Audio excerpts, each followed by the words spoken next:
পঞ্চানন সেন 1833 সালে মারা যান। তার একমাত্র সন্তান কালীশঙ্কর মারা যান মাত্র 30 বছর বয়সে।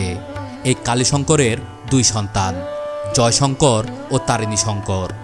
এই দুই সন্তানের মধ্যে জয়শঙ্কর পরবর্তীতে এই জমিদারির দায়িত্ব নেন এবং ছোট ভাই তারিণী শঙ্করকে পড়াশোনা করতে পাঠান মুর্শিদাবাদে। পড়াশোনা করতে গিয়ে 30 বছর বয়সেই মুর্শিদাবাদে তিনি মারা যান।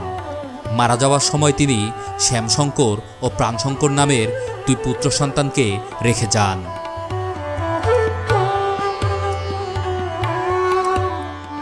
এদিকে পঞ্চানন সেনের নাতি জয়শঙ্কর নিজেকে একজন প্রাজ্ঞ জমিদার হিসেবে প্রতিষ্ঠা করেন।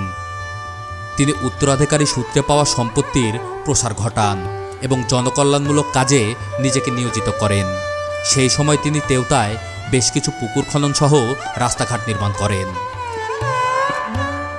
কিন্তু হঠাৎ একদিন তিনি তার স্ত্রী ও দুই নাবালক পুত্র পার্বতী শঙ্কর ও হরশঙ্করকে তাদের ঠাকুমার তত্ত্বাবধানে রেখে নিজ পরিবার এবং পৃথিবীর যাবতীয় কর্মকাণ্ড ত্যাগ করে বৈষ্ণব ধর্মের বৈষ্ণবীয় রীতি পালনের উদ্দেশ্যে পুরীতে চলে যান এবং সেখানেই 1860 সালে জয়শঙ্করের মৃত্যু হয়।